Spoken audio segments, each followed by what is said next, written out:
OP17 is right around the corner. This set brings a whole bunch of new leaders, all of which look pretty damn good, but also a bunch of cards that are going to provide buffs to a wide selection of older leaders. Whilst obviously they're not going to be perfect, in this video I've got about 20-25 lists for you to get started with in the OP17 format. My name is Joe, drink of the day is my favourite rapper, 100% Young Coconut, and let's get into the lists. But first, on the 16th of August, Sleeve Chief are having their big summer sale. This will include up to 70% off certain popular lines, restocks of other out-of-stock lines, and a number of new lines as well, including the updated Cherry Blossom binder with pink pages, and the Night Blossom series with a really cool blue and gold aesthetic. This comes in both binder form and also a deck box. What a treat. These all come out on the 16th of August. If you do purchase anything, use code MARINE for a further 5% off. And thank you to Sleeve Chief for sponsoring this video. And starting off with Red. Red Newgate is the new Red leader coming out in OP17. It's a bit interesting how they've decided to try and differentiate him from Red Ace. They've given him a bunch of leader locked cards. And it seems like this guy's identity is that he is a big old boy. He's going to sit at 8k. He's going to ignore your smaller units and use his leader effect to try and counter efficiently out of your bigger unit swings. We're going to do this by playing both the 6-cost Jozu, which buffs him to 8k, and also the 10-cost Whitebeard, which buffs him to 8k. We do have some nice supporting cast members though, things like 7-cost Oden, can cheat out extra bodies, which is pretty cool. Overall, I think this is quite possibly the most underwhelming of the new 6 leaders, but I do still think he's pretty good, and if you would like to see an updated list, there's one on your screen just here. I'll probably have another gameplay video out with Newgate relatively soon. However, there is an older one from before all of the cards were revealed on my channel, if you just want to see some now. Now moving on to what is, I think in most people's eyes, the better Red Whitebeard leader. OP16 Ace has gained some really nice tools from this set. Primarily, that 10-cost Whitebeard is just giving this guy a rush, especially when he costs 6. That's crazy. That's very, very crazy. You become an 8k leader until the end of your opponent's next turn. You don't have to trash cards for Luffy's effect, which is lovely. And you get this 12,000 rush body, which you may well have played for just 6 Don. However, it's not just that. You also gain access to a second 7-8 vanilla 2k, which is going to increase the consistency of your effects like the 8-cost Whitebeard, who requires that you have a bunch of 8k power units in your hand. I've also added a couple other new cards. I think the Haruta provides a nice 4-Don play alongside the obvious Luffy. I don't personally like the Secret Ace in this deck, I never have. It's always felt a bit awkward to play out. So I'm trying a couple copies of this Haruta, alongside just one of the new counter event, which is probably slightly better than Conqueror's Haki, although I don't think there's that much in it. Ace looks to be one of the better decks in the OP17 format. Some people are already putting him top 3 on their tier lists, which I'm not personally convinced because he can feel a little linear, and the amount of deck bricks in this deck can feel extreme. However, there's no doubt in my mind that this is a very strong deck, and I do expect Ace to be topping consistently in the OP16 format. A bit more of a rogue pick. Red Green Oden is a deck that I had a little bit of fun with in OP16.5.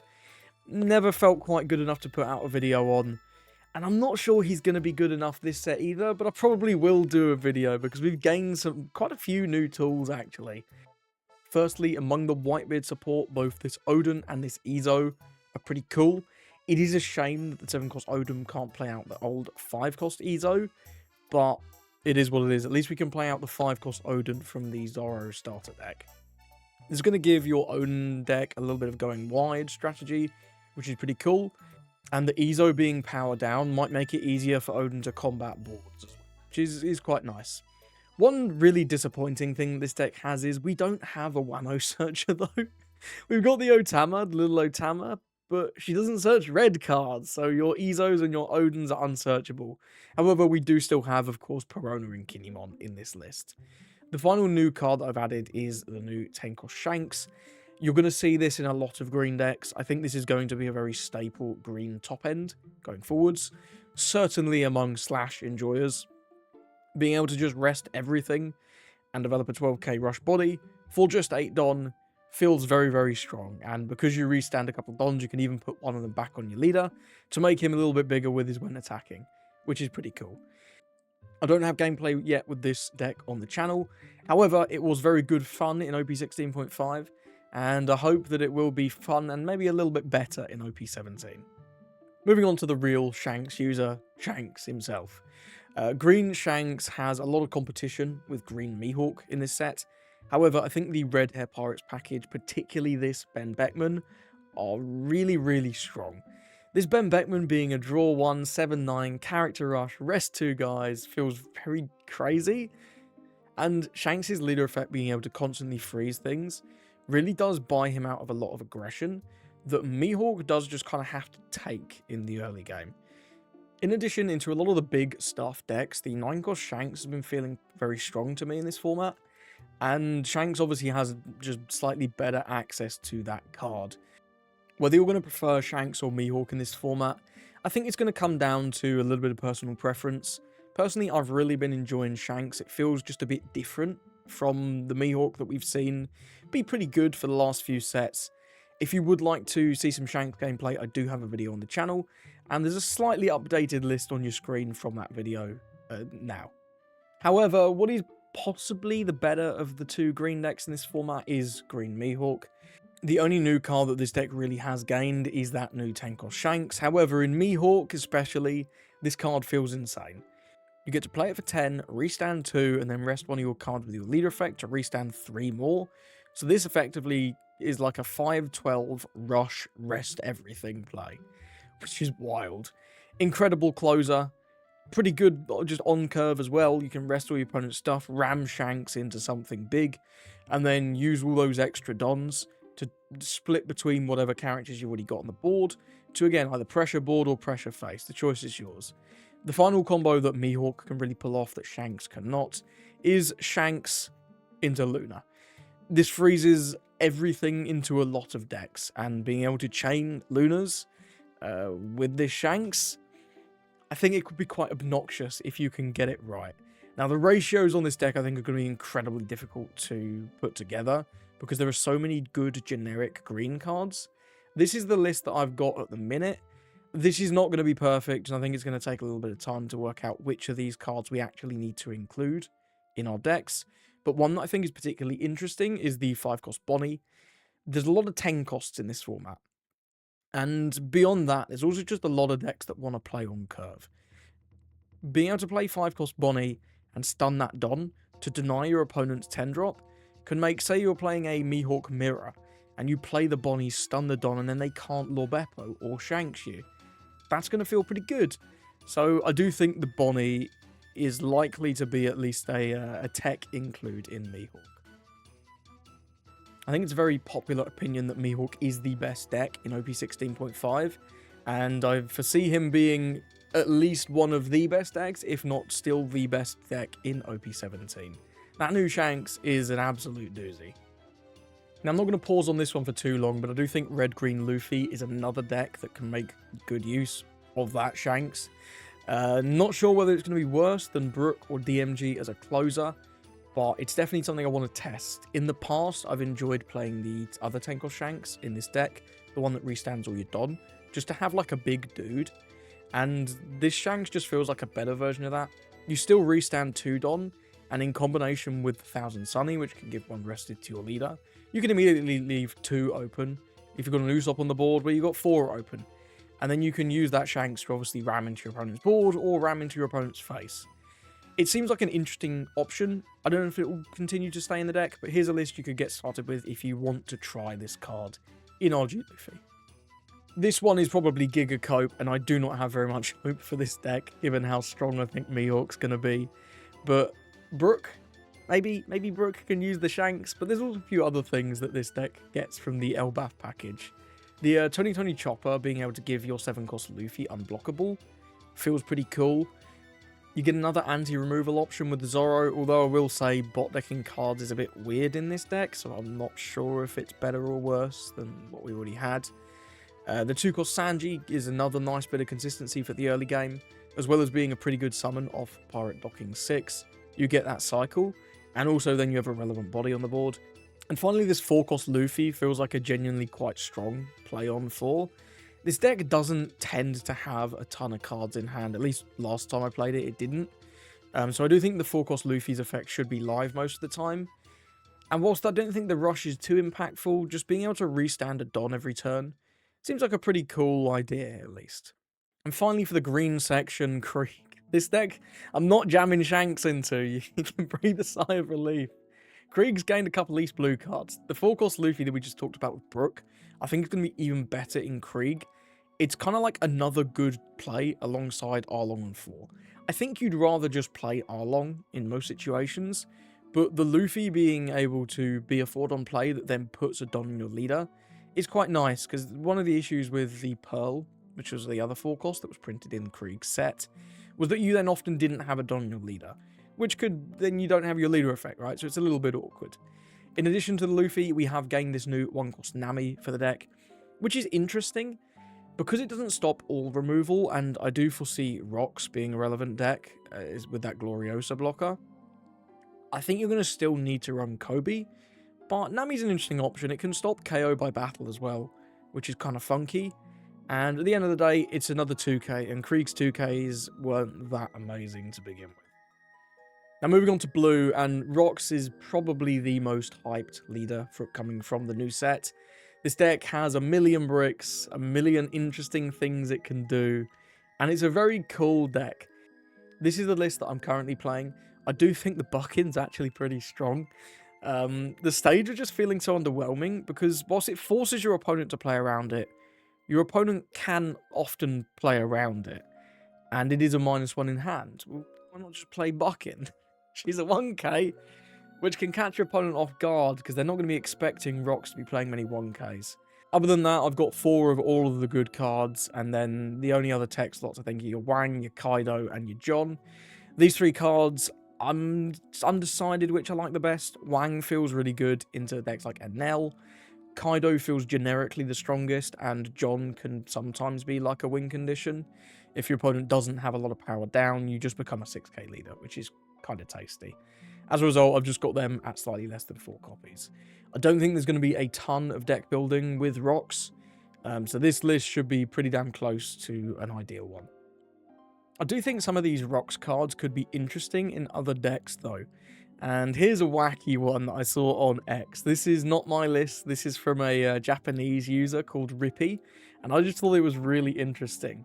Rocks Jinbe. Why not? Jinbe can obviously trash all these bricks for his effect. So the fact that you're playing 34 bricks isn't like the worst thing ever.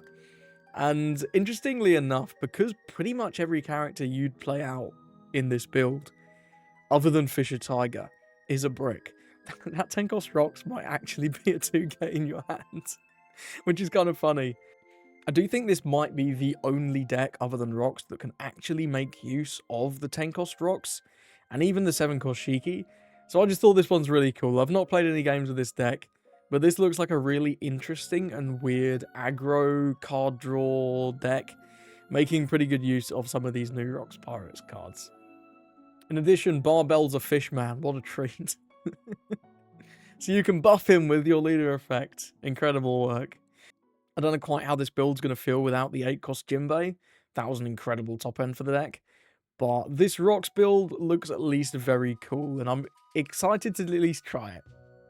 I won't say my hopes are too high. One deck that sadly probably will make decent use of some of the Rocks Pirates, although I'm very unsure on the counts, is Nami. This is the list that I put together using the Big Mum, the Gloriosa, and the Stussy. The Gloriosa and Stussy being triggerable off 8-cost Moria sounds pretty grim. Just 2 more obnoxious triggers that you can't really play around. And Big Mum feels like another really quite solid 5 or 6 Dom play. Letting Nami draw cards is scary, because she already has so damn many. But equally, if you trash cards, you're liable to get rammed down by triggers. I do think Nami is just going to struggle a little bit in this format with Mihawk being quite so popular, and that matchup being very, very difficult in the past. That's one reason why I've kind of just cut Nugate. I think he's too vulnerable now to getting Lord Beppoed or Shanksed. but I would be very surprised if people don't still play Nami. I don't think she'll be lower than tier 2, and these Rocks cards could be interesting. Now, this Zonji build is heavily inspired by the one that Krolzor used to win a Chinoise Cup a couple weeks back in the 16.5 format. The main new card I've added is the Big Mum. I think this is quite a strong play off lore, has that 7,000 power stat line, and can potentially draw you 2 more cards, which is excellent for this deck, which just loves to draw and draw and draw through its deck to have all these options available to it. In addition, I think Tenko's Shanks is a shoo-in at 2 copies. Don't know whether you'll play more than that. We've got a lot of draw in this build, and you've got Perona as a searcher, so you probably don't need more than 2. I do think Mihawk will likely be an issue, being a slash leader that can go to 8k with that Lord Beppo. However, there's a lot more 5,000 power leaders in this format, it seems, than in the previous couple, certainly with less Nami going around. So, I don't know, I'm pretty excited to revisit Zonji, and I think the Big Mum is at least pretty cool. Now, moving on to purple, and I really like Kaido. I think he's underrated. I think people are overlooking him. Now, I do think he's one of the weaker new leaders from the set. It's really just King. If you don't see 6-cost King on curve, the deck falls over. The deck falls over, and it's quite sad. I don't think the build where you go second and you ramp from 4 to 9 is strong enough. I've played into that quite a few times now, and it always just feels like they don't have very many cards in hand, which isn't ideal. However, I think if you can get that curve of King on 6, whether you're going first or second, and just start spamming 10 costs, the deck feels very, very good. It really does. You've got both those Kaidos, and you've got the Big Mum. You've got a lot of different options, and I do think Kaido is not getting the respect he deserves with regards to the format at the moment. This is the list that I was playing in my gameplay video the other day. I would check that out if you want to see some gameplay with this deck. Brief mention of Sengoku. Sengoku has had another Admiral printed. Why is it not Isho? Who gives a fuck about Aramaki, bro? This guy sucks. Aramaki sucks. But anyway, his card is interesting. I think his card also kind of sucks. But being able to remove Elbaf characters, being able to remove GU Luffy characters, I've put together this list with Aramaki at 2 copies. I'm not convinced it's going to be that great, but I do want to test this, and I'll probably have a Sengoku video seeing how he feels into the OP17 format relatively soon. Though my hopes are not high, because everything gets lunared. Sad. UP Luffy is one of my favourite decks from the past. Used to love this damn deck, man. It was so cool. And this build from NikoStrike features a bunch of new cards from OP17. The Yamato is a really nice ramp option. It's much more reliable than Zorojuro on 3. And if it sticks around, then you've got a blocker for the late game. What a treat. Gloriosa is a pretty interesting blocker as well, being able to bot deck at 5 to maybe slow your opponent down in the mid game. And then late game, we have 2 new top end, both the King and the Queen. Both these cards are great Sanji targets, King being a nice blocker that can help with turning some bricks into 2Ks. And then Queen into some more aggressive decks can stun a couple guys and whilst drawing a card, which is pretty cool. I haven't tested with this yet, but Nightingale seemed to enjoy it in his video, so I'd go check out his channel if you want to see some gameplay with this UP Luffy list. What if your leader said, when attacking, but Foxy said, no? I think Foxy is in an interesting position in this format. Both Rocks and Linlin are when attacking leaders, and Foxy being able to effectively stun lock their leader effects out of the game from sort of around turn 4, that sounds pretty cool. Being able to deny Rocks all those draws is going to really hamper how many resources he has, and Foxy's gained a couple cards in recent times. The Linlin from the starter deck is quite popular in Foxy at the minute. It provides an avenue to actually remove big characters, especially when comboed with something like Mamaragan. But I also think both the Kaidos from this new set, both the blocker one and the removal one, could be interesting. I'm not sure which is going to be best. I think both have their pluses and minuses. Turning like all your other Foxies into 1Ks off the removal Kaido sounds cool. But also having a 12k blocker that can help just more defense and give you extra dons to play with, because you are minusing dons every turn. That also sounds cool. Here's a list at the minute that I've got using the blocker Kaido. However, I think you could probably 1-to-1 sub out this blocker Kaido for the removal Kaido and just try the build a slightly different way. And in a similar vein, Charlotte Katakuri, he's one of the more popular decks in the OP16.5 format. Probably tier 2, but performing very, very well. And given that the We're Gonna Claim the One Piece event is able to search for Animal Kingdom pirates, again, I think both of those Kaidos are pretty interesting. I'm not sure what one's going to be best, but here's a list using the removal one. I think being able to ramp to this really, really fast, that sounds pretty cool. If you're able to play the Cracker on 4, you ramp to 5, then on 7 you play the 5-cost Kata, you're going to be at 10 on the following turn, so then you can immediately just start playing that Kaido and removing on-curve plays from your opponent. And the effect of turning your excess 5-cost Katas and 8-cost Katas into 1Ks, that sounds pretty nice too. In addition, Katakuri is a very reasonable Mihawk matchup at the moment. Will that change with the addition of the 10-cost Shanks? Time will tell. But this list of Katakuri I think is an interesting starting point if you do want to try some of those new 10-cost Kaidos. Moving into the land of Elbaf and starting with Black Luffy from OP17. This guy is all about the blockers. We play Saul, we play Loki, they become big blockers, especially Loki. He's huge. I did a video on this leader very recently, so I'm not going to dwell on him for too long. And in that video, I've actually got 3 different builds. This is a slightly more streamlined version of my pirate docking build, which was my favourite build after playing with this deck for a while. I think just the extra potential to go wide with the docking to summon those extra 2s. I don't know, it was just feeling slightly better to me than some of the other more convoluted builds. However, if you want to see a removal build or a build that's playing the 6-cost Robin, check out that video that's on your screen now. But I do think this Elbaf package will see play in a ton of leaders. Red Black Sabo is one that I think is going to be potentially even better than Elbaf Luffy. The extra aggression you get out of Sabo's leader effect, making all your little fellas 6Ks, and also the defense in the late game. Luffy has those blockers, and they're great, but being a 6K leader, you can't overrate that. And with the Nightmare Luffy, you can even push yourself up to 8K, which is hard for a lot of decks to overcome. Personally, I do think this is slightly stronger than Elbaf Luffy, at least currently. Will that hold true as the format evolves? Who knows? But if you do want to see some gameplay with Red Black Sabo, there's a video on your screen now. Another Elbaf leader, ST14 Monkey D. Luffy. I haven't got around to playing this one just yet, but again, NikoStrike has a couple videos actually on his channel playing with this deck. This is the list from his most recent one, and I would encourage you to check out his video on ST14 if you want to get an idea of this leader's strengths and weaknesses. And perhaps the most complicated one of them all, Rob Lucci Elbaf Edition. This was inspired by Joshua's Boosters video that he uploaded a couple of weeks back. I've changed the list a bit because I think there's some interesting combos that could be quite good. In particular, Hina. We did Rebecca Hina Lucci in the past, right? Let's do Rebecca Hina Loki now.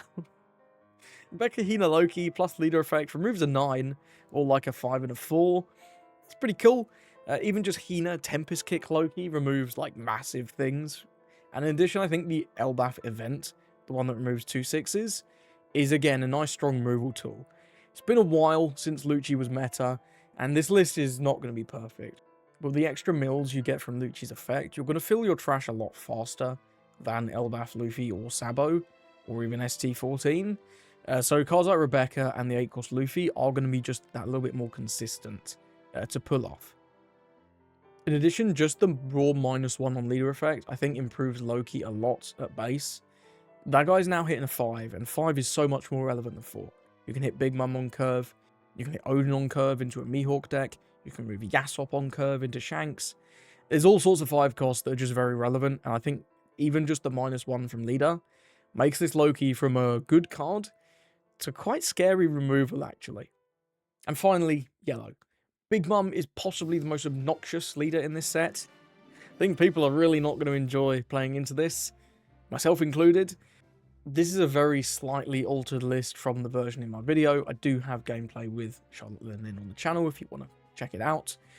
But this deck does have a fairly straightforward strategy. You want to play out these 4,000 power trigger characters, heal and slow the game down so you can safely get to your 10 on turn, where you're going to play 10 Mum and she transforms all of your little fellas into really big fellas who swing for 8,000 power. This deck is really hard to play into because if you give them too many triggers, they can run away with the game on their 10 on turn, but if you don't attack, this deck can get to crazy life totals of 10 and up, I've seen it.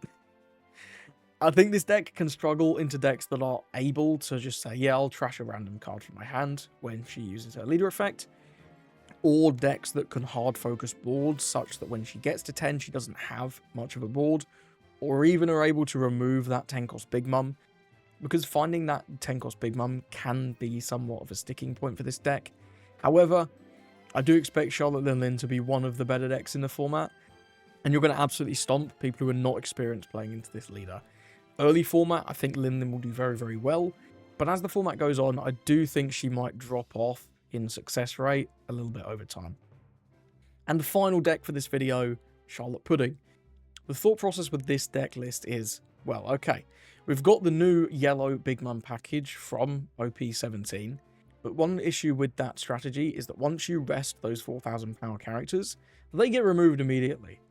Well, if you have 8-cost Katakuri on the board, he's actually able to restand them, which to me sounds pretty gross. I do think this is going to be a little bit less consistent than the pure yellow Big Mum, because you do have less of those triggers. You do have to dedicate, I think, some slots, firstly to that 8-cost Katakuri, and also a little bit of ramp to get you up to the point in the game where you can start playing these 10 mums. But being able to ramp and play these 10-cost mums early is also just going to speed up your game plan and let you be aggressive with these 4,000 power characters a lot earlier. And if you can get the Kata on the board to start restanding them, well, you can create a board that's going to kill your opponent incredibly quickly. In addition, we have the 10 mum from the Katakuri deck, which is already a solid inclusion in Pudding. So if you're struggling with some bigger characters, you can just play that and then immediately remove that bigger character. I do think there is probably room for Mama Ragen in this list. It's a very good card. However, there are a lot of very good cards that I wanted to include in this list, and I do think you need a critical mass of triggers, or you may well get to 10 mum without any little fellas on the board. So that's it. That's a lot of lists to get you started. Obviously, many of these I haven't had extensive testing with, and I doubt any of these are going to be perfect lists. However, I think they're all sensible starting points. If you have a leader that I didn't cover in this video and a list for it, let me know down in the comments. I'd love to check out what other decks people think are getting buffed by OP17. Good luck at your pre-releases when they come, and I hope you have a lovely rest of your day.